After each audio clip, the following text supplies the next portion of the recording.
رمضان.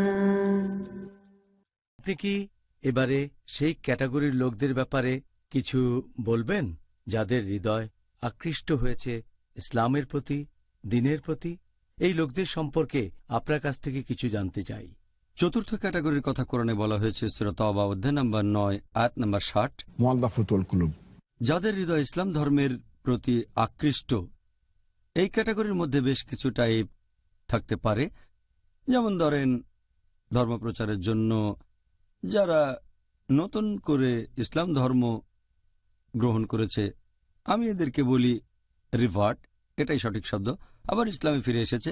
তাদের ঈমান বাড়ানোর জন্য টাকা ব্যবহার করা যায়, এটা ব্যবহার করা যায় ধর্মপ্রচারের কাজে, যাতে করে অমুসলিমরা ইসলাম সম্পর্কে জানতে পারে, ইসলামের কাছাকাছি আসতে পারে। আর একটা হাদিস, এটা উল্লেখ আছে সহিহ মুসলিমে, খণ্ড নম্বর 2, বুক অব জাকাত, হাদিস নম্বর 2318।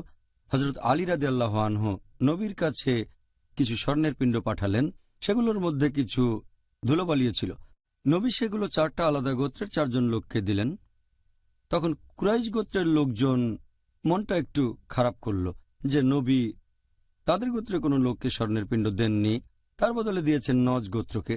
নবী বললেন, এটা তো তাদেরকে দিয়েছি মীমাংসা করার জন্য, আমি চেয়েছি ইসলামের সাথে তাদের সম্পর্ক যেন আরো মজবুত হয়। তাহলে নবী এটা বিশেষ কিছু লোককে দিয়েছিলেন যাতে তারা ইসলামের কাছে আসে। তাহলে এভাবে জাকাতের টাকা ব্যবহার করা যায় যাতে মানুষজন ইসলামের কাছাকাছি আসতে পারে। হতে পারে তারা রিভার্ট, নতুন মুসলিম, অথবা যারা ইসলাম থেকে দূরে সরে যাচ্ছে তাদের ঈমান মজবুত করতে এই টাকা ব্যবহার করা যেতে পারে।